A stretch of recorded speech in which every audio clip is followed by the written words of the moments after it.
Muito bem, vamos lá. E a vida continua, de André Luiz, psicografia do Chico. Vamos para o nosso capítulo 18, o retorno. Nós vimos aqui no capítulo anterior todas as orientações, instruções importantes, né, a respeito do amor, né, aquele sentimento, o sentimento valioso, né, que estava sendo aplicado nesse trabalho de Evelina junto a Túlio, e recebendo ali orientações, tanto ela quanto Ernesto, a respeito das relações entre os espíritos, o casamento, a separação, o reencontro no plano espiritual, a divisão do casal, cada um num plano diferente, né? Então tudo isso passado para nós sobre as relações e as nossas reações em torno dessas experiências. Foi tratado também aqui sobre a continuidade, né, da vida daqueles que ficaram no plano físico, como aqueles também no plano espiritual. Então tudo isso trazendo para nós uma preparação, né, já que tanto Evelina como Ernesto já faziam ali as suas petições para visitarem os familiares no mundo físico. E a grande expectativa tanto de Ernesto, que procurava reencontrar com a esposa e com a filha, como também de Evelina, que procurava ali o esposo, né? Para os dois havia necessidade dessa preparação prévia, já que esse seria o primeiro contato, a primeira vez que eles obteriam notícias dos familiares, né? Então a expectativa será que eles ainda sentem saudades? Será que eles ainda se mantêm fiéis à relação? Então tudo isso foi tratado nesse capítulo 16. No capítulo 16, isso. Capítulo 17, na verdade, né? Bom dia, Andréia, bom dia, Dídima. Então vamos lá. Passando aqui então para o capítulo 18, o retorno. Enfim, a volta. Ambos, Evelina e Fantine, manifestavam o contentamento de crianças em festa. A primeira vinda ao lar após 2 anos. Então olha só, né? 2 anos se passaram desde a desencarnação, e a gente sabe quantas mudanças acontecem nesse período, né? As despedidas, antes de se incorporarem à reduzida equipe de companheiros que tornariam ao domicílio terrestre em condições iguais às deles, recolheram de Ribas a recomendação: vocês representam nossa cidade, nossos costumes e princípios. Portem-se na base do novo entendimento. Se precisarem de auxílio, comuniquem-se conosco pelo fio mental. Então essa é a primeira recomendação. Bom dia, Andréia. A primeira recomendação para esse grupo, então, que começava a sua jornada aqui para o plano físico, visitando sua família, né, e percebendo, conforme nós vimos aqui, era uma equipe reduzida de espíritos que estavam, então, fazendo essa primeira viagem, né, aqui para o plano físico, para visitar seus familiares.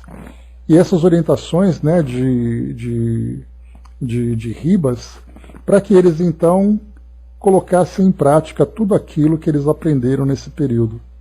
Costumes, princípios, lembrando da representação para aquele grupo, né? Porque como nós vimos no livro Sexo e Destino, nós tivemos então, né, como vimos a esposa, né, me esqueci o nome das personagens agora, mas ela veio então visitar a família e chegando aqui encontrou o marido completamente desequilibrado, né, muito diferente do que ele vivia anteriormente.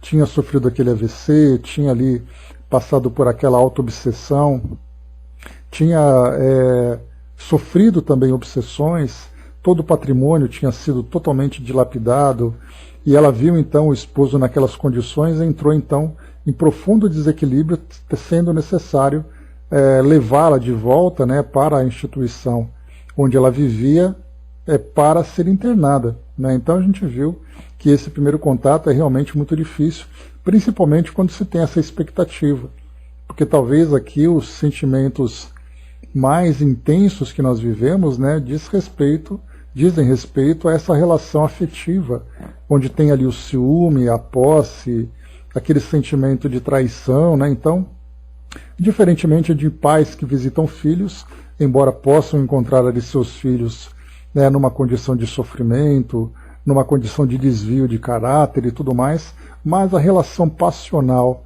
entre casais acaba sendo ali aquela mais impactante naquele momento inicial. Pelo menos assim a gente julga, né? Então, recebida essa recomendação, preparava-se o grupo então para iniciar essa viagem. E aqui também um detalhe, né, que todos eles, quando ele coloca assim, se precisarem de auxílio, comuniquem-se conosco pelo fio mental. Então aqui percebe-se que eles estão ali atuando de uma forma independente.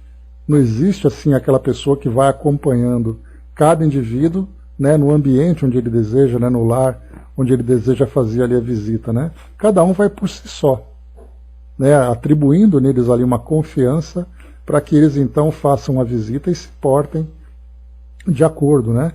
E se precisarem, né, a gente sabe que já dá para prever aqui que a equipe espiritual já fica ali meio de prontidão, muito atenta, né, à reação de cada um.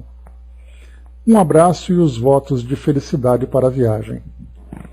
Quando o veículo pousou rente à via Anchieta, no ponto em que a estrada se bifurca, descerrando o caminho para São Bernardo, o pequeno grupo dispersou-se. Né, então aqui, né, nota de rodapé, rodovia entre as cidades de Santos e São Paulo. Né, então a gente tem duas grandes rodovias que vão para a Baixada, né, a rodovia dos imigrantes e a via Anchieta. E ali então naquela região onde ela morava, ali no Ipiranga, que era onde a Evelina morava, ficaria muito próximo a essa região, né? Cada excursionista era um anseio itinerante, cada qual um mundo vivo de saudades. O dirigente da caravana e responsável pela viatura marcou regresso para o dia seguinte. Que os viajantes se reunissem ali mesmo, esgotado o prazo de 20 horas. Nossos amigos respiraram maravilhados o vento brando que os saudava. Surpresos, felizes, custavam a crer estivessem na entrada de São Paulo. Embevecidos, contemplavam o céu lavado e imensamente azul do entardecer de maio, né, outono aqui em São Paulo, aquele friozinho começa a chegar. Em torno, rajadas de frio neles fixavam recordações de tempos idos. Caminhavam, sob fascinante júbilo, a lhes povoar o coração. Era, assim, a cidade para eles familiar, a terra que amavam. Inalavam sofregamente o aroma das flores e sorriam para os ocupantes dos carros, que naquele fim de sábado desciam para Santos. Então aqui os paulistanos descendo para a Baixada, né? E ali então, né, naquela movimentação na estrada, os espíritos ali acompanhando todo mundo e sem ninguém se dar conta. Evelina, que trazia à mente e o coração absorvidos pela imagem do esposo, em certo trecho do caminho perfilou-se diante de Ernesto, qual se buscasse nele um grande espelho, e indagou com ternura ingênua que opinião era a dele, na posição de homem, quanto à apresentação dela. Queria estar nas mesmas características de simplicidade e bom gosto com que o marido estimava encontrá-la no refúgio doméstico. Sabia que a situação era outra. Serpa não lhe identificaria a presença do ponto de vista material, tanto quanto lograria vê-lo. No entanto, ouvira dizer que as pessoas saudosas enxergavam os amados distantes com os olhos da alma, qual se trouxessem um televisor no pensamento. Se Caio tivesse emoções e ideias concentrados nela, certamente lhe registraria os afagos, ainda que para ele tudo não passasse de simples memória. Ernesto riu-se ao ouvi-la e elogiou-lhe a perspicácia. Fitou-lhe o penteado e o rosto, pediu reajuste nas dobras do vestido e aprovou os sapatos, a feição de um pai, encorajando a filha para a exibição num baile de debutantes. Depois acusou-a com graça, asseverando que não lhe toava bem tão alta demonstração de coquetismo, né? Então ela estava ali toda caprichosa, vaidosa, né, para tentar ali impressionar o marido, né? E o Sr. Ernesto chamou a atenção com esse cuidado que ela estava tendo, né? A senhora justificou-se, assegurando-se convencida quanto às preferências do esposo. Ambos, em suave tete-a-tete, já pisavam no bairro do Ipiranga, onde Evelina esperava encontrar o companheiro na mesma casa que lhe fora teatro à aventura. De chofre, eis que se lhe transfere a alegria para a inquietação. À medida que se avizinhava do ninho antigo, oprimia-se-lhe o peito. Mesclava-se-lhe o regozijo com a imprevista angústia. E se Caio não estivesse na altura em que ela o situava, amoroso e fiel? A dúvida cravou-se-lhe no espírito como estilete envenenado que lhe varasse as entranhas. Bom dia, Marião. Então, a grande expectativa de Evelina, quanto mais ela se aproximava da residência, né, então toda aquela fantasia que ela tinha inicialmente já começou a se transformar naquela angústia, né, já pensando numa realidade diferente. Ernesto, você tem alguma intuição quanto ao que nos espera? Imagine você justamente agora: estou amedrontada, tenho as pernas bambas. Emoção. Que mais? Fantine deitou o olhar de funda gravidade para a companheira e glosou. Evelina, você recorda nossas lições para Mancini? Como não? Mas que isso tem a ver com o nosso problema? Meditemos. Por meses e meses temos falado a Túlio, você de modo especial, relativamente às coisas da alma. Abnegação, compreensão, serenidade, paciência, ensinamentos dados e recapitulados, ilações e repetições. Sim, respondeu ela. Você não admite que o instrutor Ribas, com tantas explicações sobre amor e casamento, serviço e espiritualidade, para nós dois, não terá feito o mesmo a nosso benefício? Não acredita que ele, o dedicado amigo, conversando às vezes de maneira exaustiva, não estaria sendo para nós um professor, enxergando longe? Estejamos preparados para mudanças.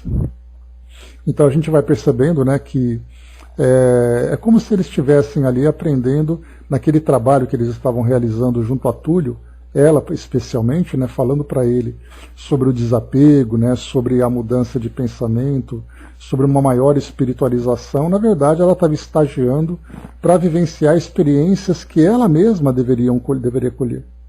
Né? Então, tudo aquilo que ela dizia acabava se tornando para ela um aprendizado. E, na verdade, essa é uma das grandes pedagogias que nós encontramos dentro da doutrina espírita. Tudo aquilo que nós falamos, tudo aquilo que nós esclarecemos para outras pessoas, na verdade, começa por nós mesmos, né? Então, esse era o primeiro ponto. Então, estejamos preparados para mudanças. A senhora desconversou, mudou de assunto, asseverou-se receosa, algo fatigada. Se possível, aceitaria algum descanso. Não desejava cercar-se do marido com qualquer indício de mal-estar. Bom, aqui só um detalhe. Não é falado para nós aqui sobre de que forma que eles viajavam ali, né? Se era apenas numa caminhada, se era ali num deslocamento mais leve, mais rápido, né? Já que eles pararam num determinado ponto, e era ali uma bela caminhada, né, até onde eles estavam. Então, de qualquer forma, foi feita ali, né, eles estavam indo, cada um para o seu objetivo. Ernesto propôs alguns minutos de repouso nos jardins do museu. Então, nós temos aqui em São Paulo, ali na região do Ipiranga, né, o Museu do Ipiranga, bastante conhecido, né, o Museu da Independência, que fica exatamente ali, tem um belo jardim, né, daquele estilo imperial, né, então eles estavam ali, naquele momento, curtindo ali a paisagem e o ambiente. Rumaram para lá, acolhendo-se ao pé de fonte amiga, cujas águas pareciam guardar o poder de asserenar-lhes os pensamentos. Como que contagiado pelos temores da companheira, Fantine de repente acusou-se amuado. No exato instante em que se abeirava da mulher e da filha, esmorecia-lhe o entusiasmo que a romagem lhe causava. Ensimesmou-se. Evelina percebeu e passou a falar de alegria e esperança, encarecendo o mérito das ideias positivas. Assinalava a ele as frases de vigorosa confiança, a se derramarem no verbo da moça que se lhe fizera irmã e amiga, incapaz de aliar-se da taciturnidade que o acometera de súbito.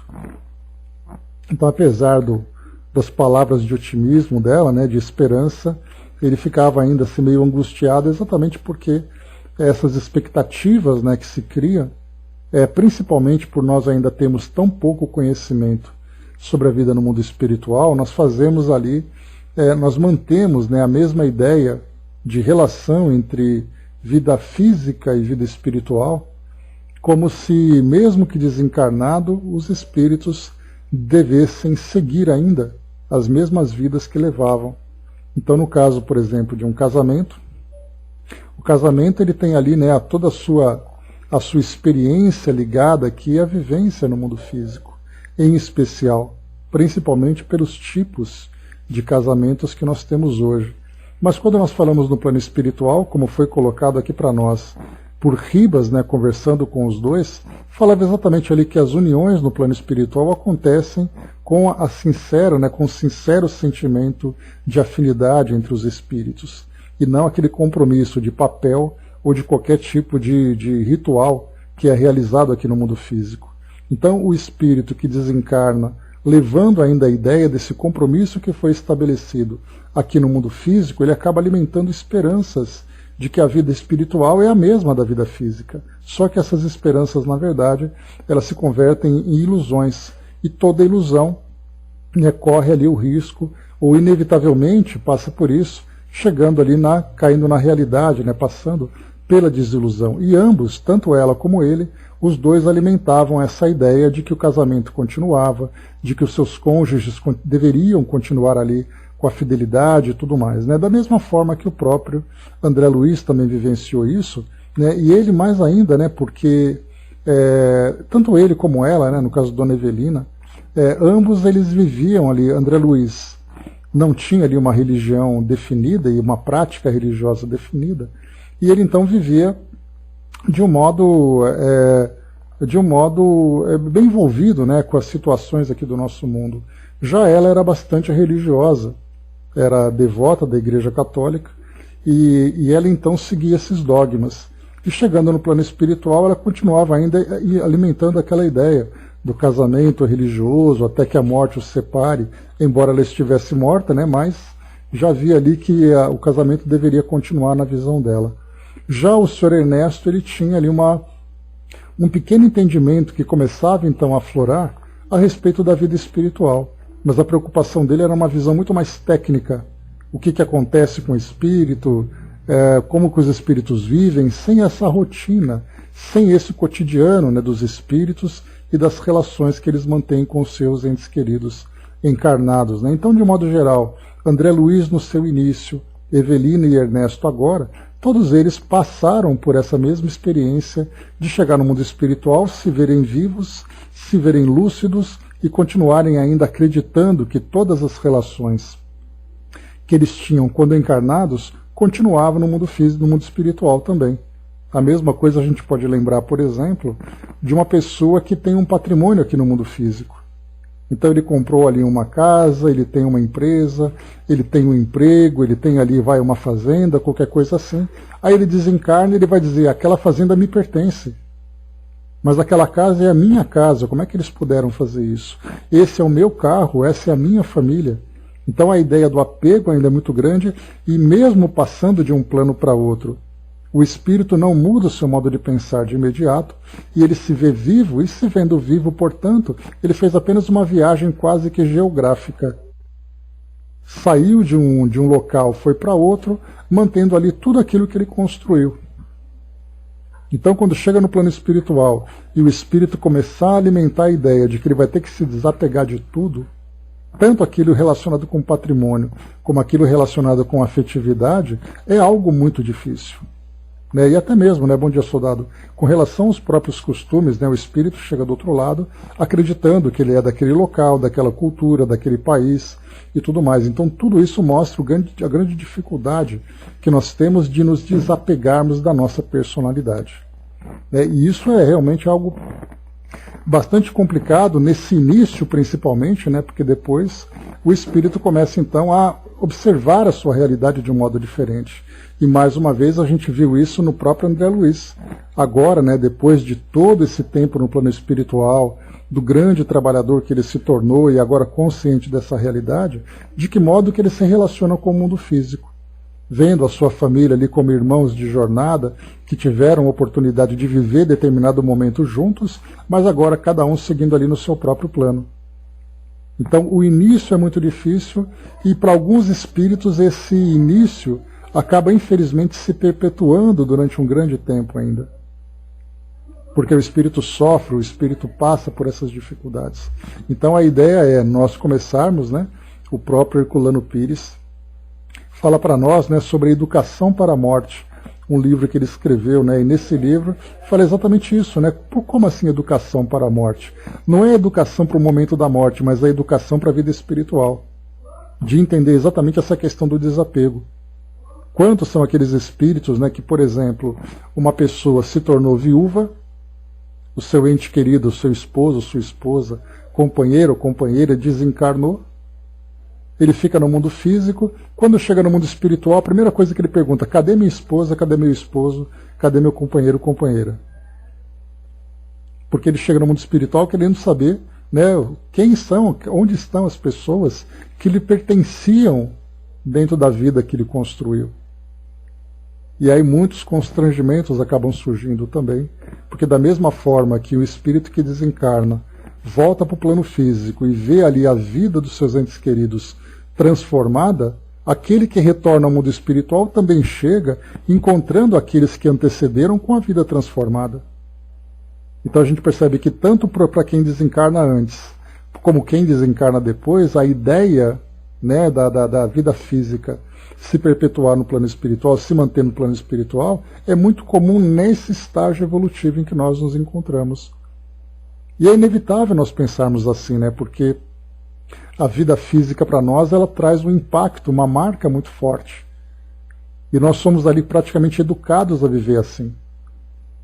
Então estarmos aqui no mundo físico hoje para nós é a única realidade. O que a gente começa a perceber da realidade no plano espiritual vem exatamente através dessas novas filosofias, desses novos ensinamentos. Mas o que são esses ensinamentos comparado com a vida prática, com a vida concreta aqui do nosso dia a dia? Acaba sendo realmente bastante complicado. Mas vamos em frente. A senhora Serpa, discreta, silenciou e por fim declarou-se disposta ao trecho final da viagem. Cavalheiroso, Fantine prometeu assisti-la em seu primeiro contato com o lar.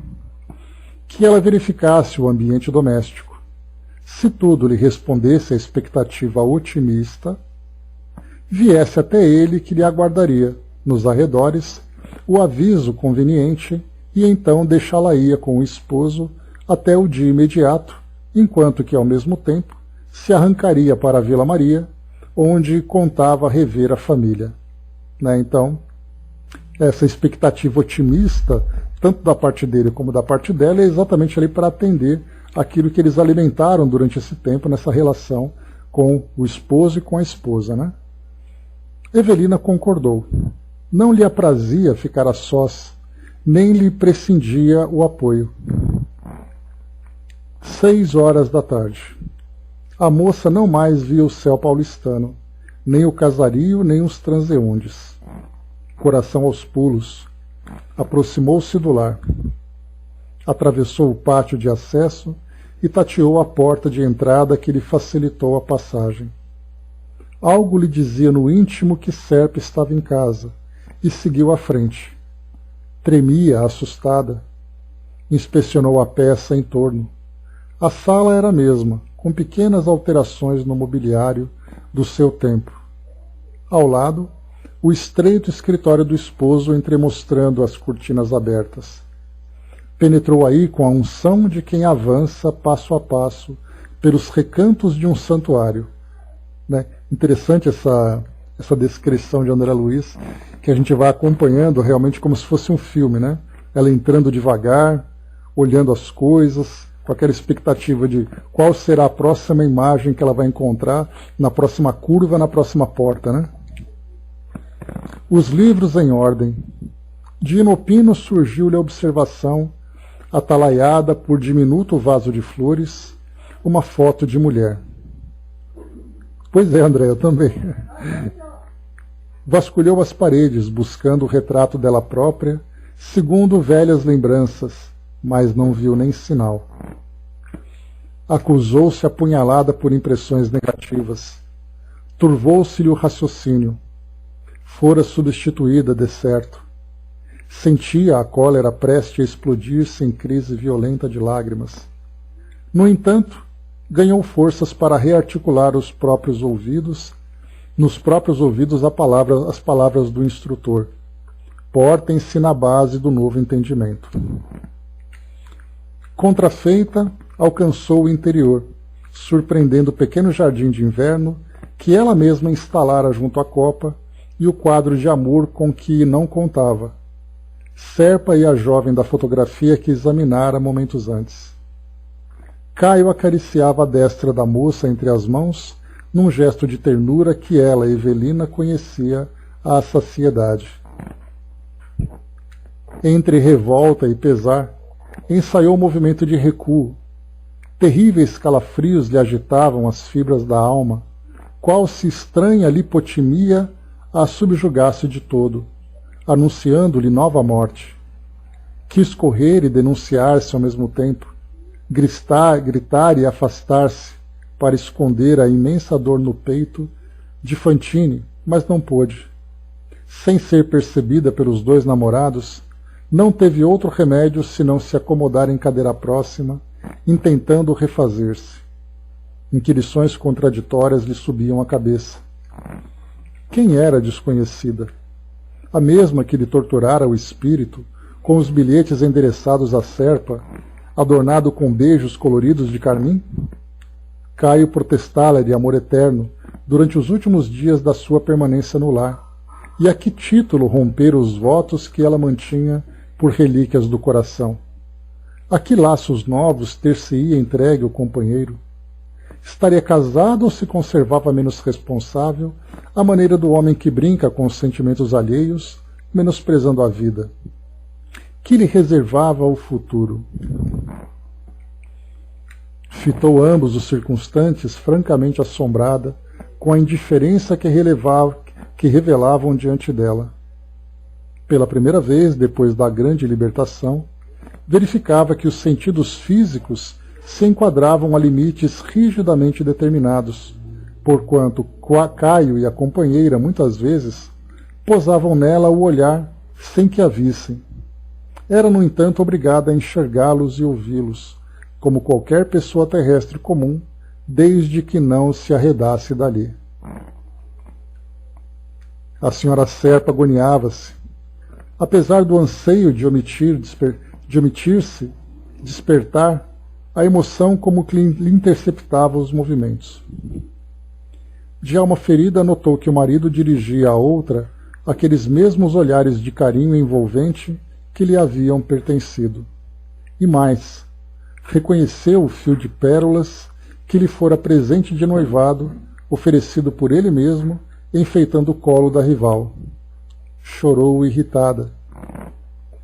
Evelina, no entanto, embora trouxesse os pensamentos conflagrados, não mais lograva desfazer-se da sutil vinculação com os ensinamentos da cidade espiritual que passara a se lhe erguer em residência.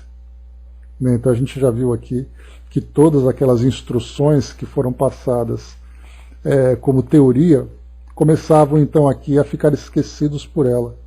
porque o sentimento que ela vivenciava eram muito mais intensos, né, muito mais pungentes do que a ideia, né, do autocontrole. Naquele momento, todo mundo ali acaba se perdendo, né? Pois é, mas sabe o que acontece, Marion? É aquilo que eu comentei com vocês há pouco, né? O espírito, quando ele chega no plano espiritual, mesmo depois desses 2 anos, né? Porque nada foi dito para eles sobre que eles deveriam se desapegar da família. Eles foram, na verdade, recebendo instruções para que eles então se educassem moralmente, se educassem espiritualmente, para depois ali se depararem com essa realidade. Mas na verdade era como se fossem 2 atividades paralelas. De um lado as instruções vinham, do outro eles mantinham a mesma ilusão, a mesma fantasia. Fantasia não, né? A mesma ideia, vamos dizer assim, sobre essa realidade afetiva que eles tinham vivido aqui no mundo físico, né? Então os ensinamentos é como se fosse água e óleo. Um ensinamento é a água, o outro é o óleo, e eles não se misturavam, sendo que na verdade a orientação era exatamente para que fosse assim, né? Olha, soldado, eu acho que é muito relativo, viu? Porque André Luiz, quando ele mesmo encontrou a esposa casada com outro homem, ele entrou em pleno desequilíbrio ali também. Então essas coisas do coração acho que não tem nem para homem nem para mulher, né? O ciúme é o mesmo, a intensidade é a mesma, todos eles ali sofrem, né? André Luiz, o desequilíbrio dele foi tão profundo que ele começou a sentir ali os próprios efeitos da época em que ele se encontrava nos umbrais, né? Naquela região umbralina. Então ele praticamente se viu de novo naquela região como que fosse sugado por um túnel pelo fato dele entrar em sintonia com aquela condição de desequilíbrio que ele apresentava, né? Por isso a importância de nos desapegarmos de tudo enquanto estamos aqui, né, Marion? A educação do espírito, né? Porque assim, é muito diferente quando a gente fala em desapego de você falar de indiferença. Muitas vezes, né, a ideia que se passa é que você deve se desapegar de tudo como se você se tornasse uma pessoa fria. É a mesma coisa que acontece, por exemplo, com relação à morte. Né, um ente querido desencarna, aí você tem que fazer ali todo o acompanhamento de velório, de sepultamento e tudo mais, né? E a ideia que se tem é, nossa, mas o espírita não deve chorar, porque o espírita tem uma compreensão sobre a morte. Mas é muito diferente de você ter compreensão da morte, de você entender exatamente ali que a morte é uma libertação, que a morte ali é a oportunidade do espírito retornar para o plano espiritual, e você sentir ali as emoções, a saudade daquela separação, daquela forma tão difícil. Né? Então a mesma coisa acontece com relação às nossas relações afetivas. Então você pode pensar diferente, saber que aquela pessoa está do seu lado para vivenciar experiências ali no mesmo caminho, mas tem que saber também que ela não te pertence, que a relação vai sendo construída através do afeto, através da confiança, através da amizade, não através da posse. Né? Então, assim, tudo aquilo que nós vivemos no mundo, com patrimônio, com relacionamentos, com outras ideias aqui relacionadas ao mundo físico, nós temos que entender que nós somos espíritos em passagem por aqui. Mas nem por isso não precisamos viver intensamente ou de uma forma assim, de uma forma profunda, né, os sentimentos que envolvem cada uma dessas relações. Então, exatamente tudo isso nesse trabalho com amor, trabalho com entendimento, né? Então o apego ainda é uma situação muito relacionada com a nossa natureza, ainda primitiva, né, nesse processo de evolução. André colocou, né, é o que nos acontece no dia a dia, né? Estudamos, aprendemos, sabemos, mas na hora que a emoção, a raiva chega, ainda não sabemos controlar. Mas o importante é que já entendemos e podemos administrar esses sentimentos se conseguimos vê-los, né? Então é uma questão de exercício, né, Andréa? Que a gente lembra, né, que o fortalecimento do corpo físico vem através da rotina, né, do exercício, vem a rotina do trabalho saudável. Então, se nós estudamos, mas nós não vivenciamos esses ensinamentos no nosso cotidiano, ele acaba ficando apenas ali uma teoria guardada. Então são valores, né, que é muito difícil para nós, porque podemos dizer assim que, mesmo que nós possamos dizer que são muitos anos que nós estudamos a doutrina espírita, nós não aprendemos a aprender. né? Esse aprender a aprender significa você está aprendendo esses ensinamentos e aprendendo também a forma de praticá-los. Mas nós ainda aprendemos a teoria e guardamos isso apenas a título de informação. E isso acontece com todas as pessoas no mundo. Quantas são aquelas vinculadas a religiões que decoram livros sagrados, que decoram textos sagrados, que praticam ali todos os seus rituais e sacramentos e tudo mais, mas no dia a dia acaba tendo essa dificuldade. Então, nós não conseguimos ainda juntar o ensinamento com a vivência. É essa vivência que é essa novidade que nós estamos desenvolvendo no nosso dia a dia, né? Há uma diferença entre teorizar genericamente e vivenciar pessoalmente, né, dramas, etc. Isso é um grande desafio para todos nós. Né, estudar sobre a doutrina espírita e depois aplicar na prática. Né? Então é o que nós estamos fazendo agora. Né, por isso que todos esses ensinamentos que chegam para nós chegam com exemplos, mostrando na prática situações em que nós temos que ter o autocontrole, em que nós temos que mudar o nosso modo de pensar e tudo mais, né? E não apenas simplesmente você ler um texto sobre caridade e depois de ler o texto e decorar o texto você se acha a pessoa mais caridosa do mundo. Na verdade, a leitura desse texto, a assimilação do ensinamento, sem a vivência disso, jamais vai te fazer uma pessoa caridosa. E isso vai então para todas as situações, todos os tipos, né, de experiências dentro do campo moral e afetivo que nós estamos aprendendo aqui agora a desvendar através do estudo. Vamos em frente.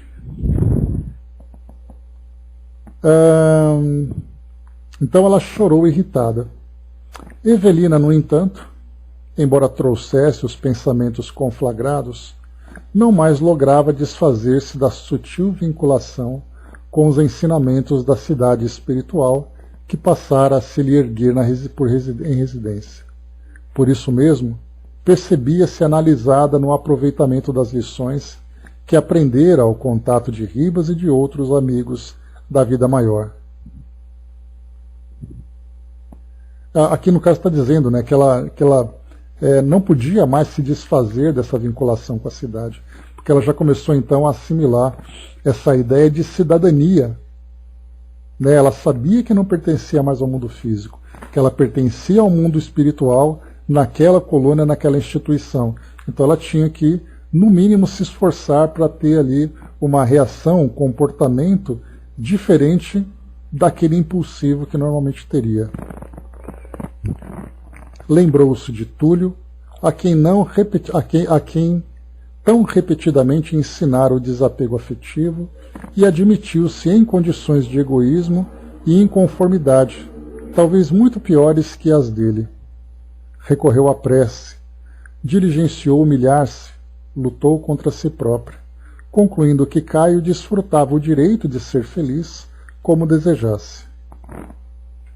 Aos poucos, muito aos poucos, conseguiu acalmar-se de algum modo e começou a escutar o diálogo que se desdobrava ativo rente a ela. Você, Vera, blasonava o advogado risonho, achou em mim um homem pacato e sincero. Deve orgulhar-se disso. E como explica você o caso daquela dama indesejável no escritório? Não me venha com ciúmes. Um causídico não seleciona clientes à porta. Sou um homem do povo e não posso negar-me. Quer dizer que não tenho o direito de zelar por nossas relações? Quem falou isso? O telefonema que recebi dessa lambisgoia, que me deixou arrasada. O que ela me disse de você, se dermos atenção a tudo o que se comenta a nosso respeito, a vida seria impraticável. Mas eu não estou aguentando mais. Ora, aguentando o quê? A jovem Serpa designava por Vera, a jovem que Serpa designava por Vera, caiu em pranto. Ele atraiu-a de encontro ao peito, sob os olhos espantados de Evelina, e sussurrou-lhe aos ouvidos depois de beijá-la várias vezes na face. Tolinha, a felicidade não é flor que se adube com lágrimas. Anime-se. Se sou seu e você é minha, e daí? Se ao menos estivéssemos casados, se ao menos pudesse usar seu nome, saberia como proceder com essas mulheres que infernizam a nossa vida. Bobagem, você exagera tudo. Já disse que caso com você, não sou homem sem palavra. Há quanto tempo espero? E há quanto tempo também eu guardo solução para o problema de sua casa? Você não há de querer que eu viva carregando uma sogra louca. Minha mãe é uma infeliz, não podemos desampará-la. Já falei, meta essa velha no hospício, que ela já aproveitou a vida dela, agora temos de viver a nossa. Hoje iremos ao Guarujá, quero ver o negócio por mim mesmo. A jovem chorava copiosamente por resposta. Enquanto Serpa lhe acariciava os cabelos, tentando consolá-la, Evelina cobrou ânimo e arrastou-se para fora. Tinha sede da presença de Ernesto, ansiava retomar-lhe a companhia. Impossível demorar-se no lar, que reconhecia haver perdido para sempre. Balda de autocrítica, à face da superexcitação de que se via possuída, tão logo se viu na rua, clamou pelo amigo em voz estentórica, e quando Fantine repontou à frente, atirou-se-lhe aos braços, qual criança desarvorada. Ah, Ernesto, Ernesto, não suporto mais. O companheiro conduziu-a discretamente para um banco do pátio, compelindo-a a voltar caminho andado, e sentando-a junto dele, escutou a narração de toda a ocorrência que a senhora, amarrotada, fazia entre soluços. Fantine compadeceu-se, procurando olvidar as próprias apreensões. Não atinava com as razões da ternura que o levava irresistivelmente para a senhora Serpa. No entanto, aquele tempo de graves experiências, vividas por ambos em comum, convertera-o para ela num amigo incondicional. Ouvindo-a, compartia-lhe a dor, tomava-lhe o partido. Esquecia-se. Enternecido, esforçou-se por asserená-la, expondo o conselheiral. Justo que assim seja, Evelina. Caio é jovem. Você e ele não formavam um casal de velhos, qual me acontece com Elisa.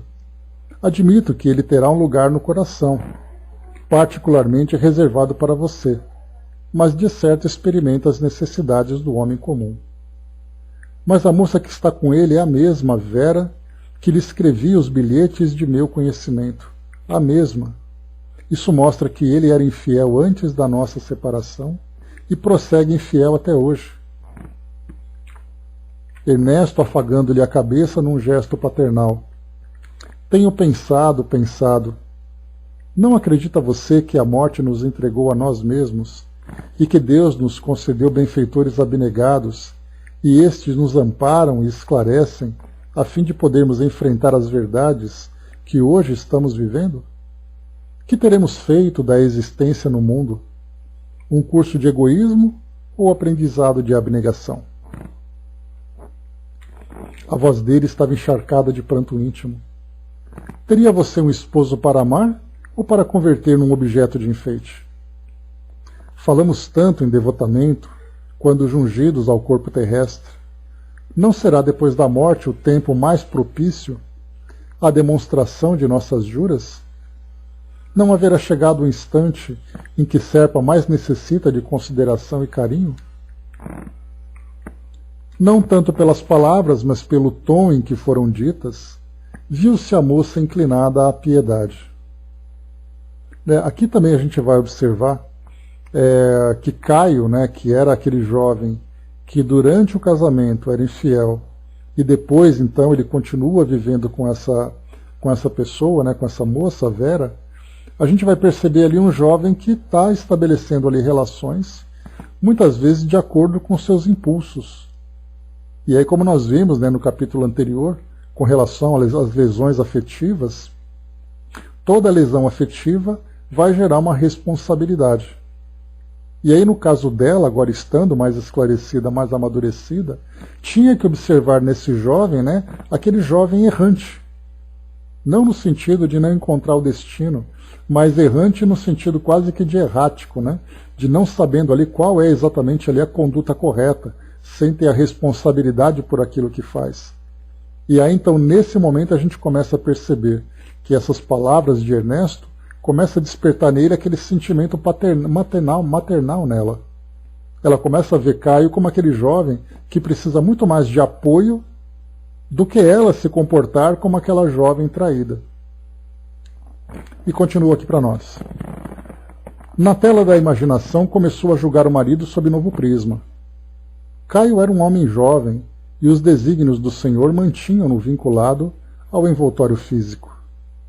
De que modo reclamar-lhe um roteiro de austeridade afetiva para o qual se achava ainda tão longe? Estivera reclusa no mundo espiritual por 2 anos, sem revê-lo sequer. Como criticar-lhe a conduta? E por que hostilizar a menina que o seguia?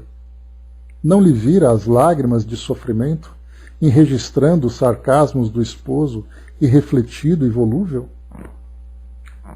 Acaso não conseguia enxergá-la, ocupando-lhe o lugar junto dele, recolhendo a dedicação incompleta e herdando as aflições que ela própria atravessara?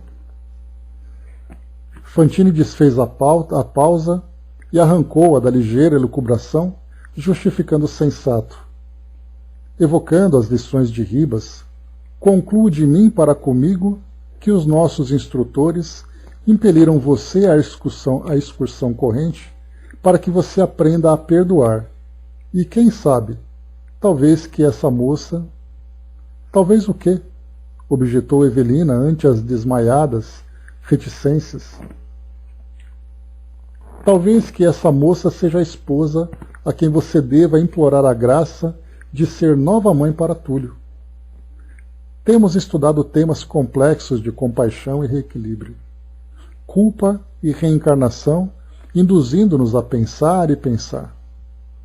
Por outro lado, Ribas mostrou-nos as necessidades de Mancini sem oferecer-nos quaisquer sugestões. No entanto, sabemos que o rapaz está por nossa conta, na presente fase de reajuste, depois de haver perdido o corpo físico pelo tiro de Serpa. Não admite você que Caio deve restituir-lhe a experiência terrena com a devoção e a ternura de um pai? E que melhor ocasião encontrará você, além da de agora, para exercitar os ensinamentos de Jesus, amando aquela que considera inimiga e transformando-a em instrumento de auxílio a benefício do homem endividado que você ama? Aqui a gente começa a ver uma teia, né, de caminhos, de destinos, né, começando a se entrelaçar.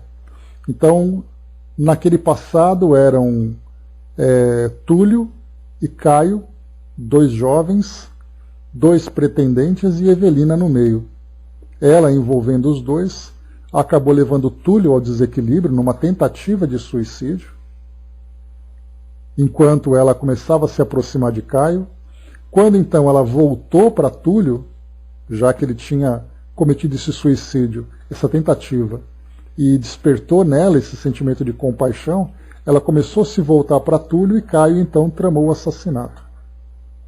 Agora os 2 no plano espiritual, Túlio e Evelina, ela agora na condição de instrutora maternal para ajudá-lo a recuperar o equilíbrio, e enquanto que no plano físico, Caio, que é o vilão dessa história até o momento, né, pelo menos com relação ao crime, envolvendo aquela jovem, né, que era ali a sua concorrente, né, naquele ato de infidelidade dele, começamos então a juntar todo mundo.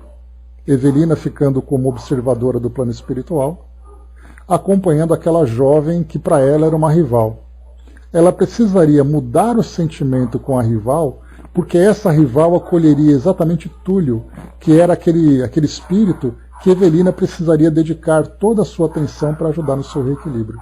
Como ela poderia então sentir um sentimento de ódio, de repulsa por uma jovem que seria a mãe daquele espírito que precisava de ajuda?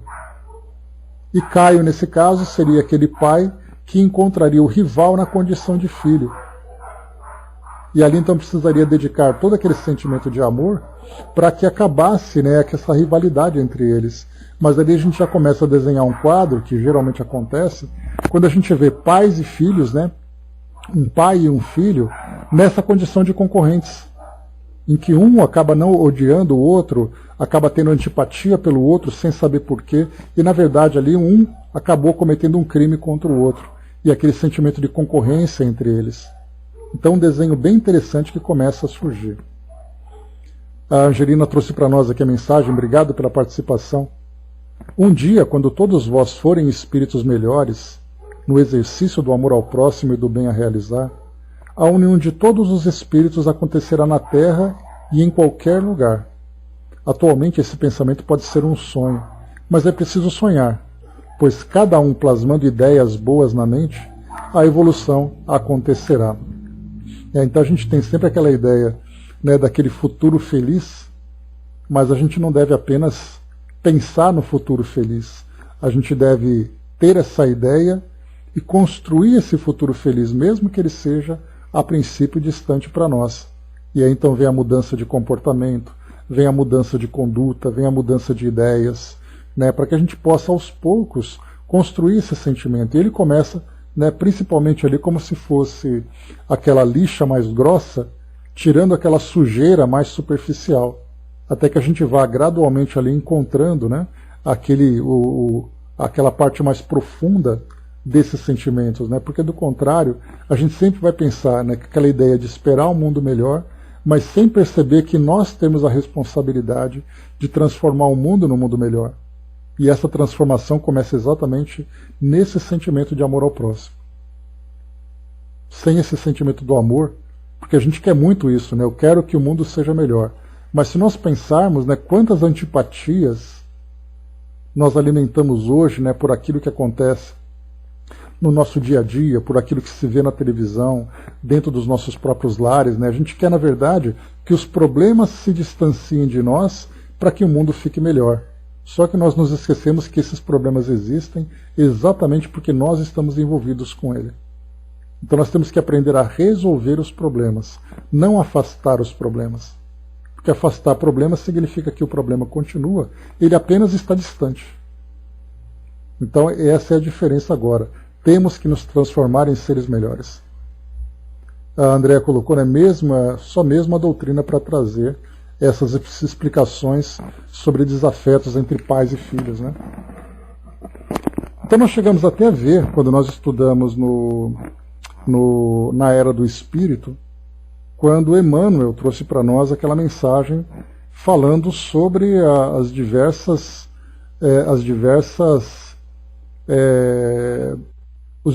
desequilíbrios afetivos, né? Então falava sobre o complexo de Édipo, complexo de Eletra e tudo mais, né? Então mostrava por que muitos filhos e muitos pais tinham relações assim muitas vezes tão desequilibradas. E aí lembrava, né, que somente no passado nós vamos encontrar as raízes dessas situações. E realmente a doutrina começa a desvendar para nós essas situações, esses mistérios, né? Vai com Deus, Marion. A Didima lembrou, né, afastar o problema e adiar a felicidade. Com certeza, Didima. E nós somos mestres nisso, né? É como se nós quiséssemos jogar, né, a sujeira por baixo do tapete, né? E na verdade nós temos que trabalhar para fazer a limpeza propriamente dita, né? Vamos em frente. Então, vimos aqui esse desenho, né? Conforme o Ernesto ia conversando com Evelina, né? Pois é, mistérios mesmo, né? Vimos então essa trama começando a ser traçada, né, conectando os destinos desses espíritos. Então, olhando para ela, então nesse caso ele sugere uma rogativa para que Caio e Vera se tornem pais de Túlio, para que ela, Evelina, no plano espiritual, assim como Ernesto também, que tem ali responsabilidade para ajudar, né, nesse trabalho de reeducação desse espírito, então poderia pedir para que os dois então recebessem. Vamos ver como é que vai ser a nossa história. A companheira compreendeu o alcance de semelhantes ponderações e caiu nos braços do amigo em copioso pranto, exclamando: Oh, Ernesto, Ernesto. Alguns instantes mais, e um carro despontou da garagem conduzindo o casal. Sustando os soluços, Evelina informou ter ouvido que os dois se dirigiriam ao Guarujá. Enquanto o moço causídico deixava a direção do veículo para atender ao fechamento da casa, Fantine contemplou-lhe a jovem parceira e fez-se lívido. Então, mais profundamente chocado, talvez que a senhora Serpa, gaguejou arrasado de angústia. Evelina, Evelina, escute, essa moça é Vera Celina, minha filha. Então, como se já não bastasse, né? Todas as tramas que vão surgindo, aparece mais essa agora, aquela que era rival de Evelina, também era filha de Ernesto. Olha só agora como as coisas vão se mudando, né? Então é bem assim típico de novela, né, Andréa? Agora sim vem a vinheta, chamando para o próximo capítulo no próximo encontro, né? Então eis aqui, todos eles então, né, já que Ernesto não conhecia essa moça ainda, ela exatamente ela que fazia parte da vida desses dois. E aí a gente começa a perceber que não é à toa. Pois é, vai pegando a pipoca. Né? A gente vai percebendo que a aproximação de Ernesto e Evelina, né, vai se dando essa aproximação por forças, né, que nós desconhecemos. Juntando dois espíritos completamente desconhecidos a princípio, né, quando eles encarnados se encontraram naquele balneário, sendo ali que os dois estavam vinculados à mesma situação. No caso, ela na condição de esposa traída e ele na condição de pai de uma filha que era rebelde a ele, que ele tinha comentado. Então, começa então aí juntar todos esses pontos, né? Mas muito bem, vamos lá, pessoal. Próximo encontro, capítulo 19, Revisões da Vida. Então, só o primeiro parágrafo, né? Os dois amigos desencarnados ignoraram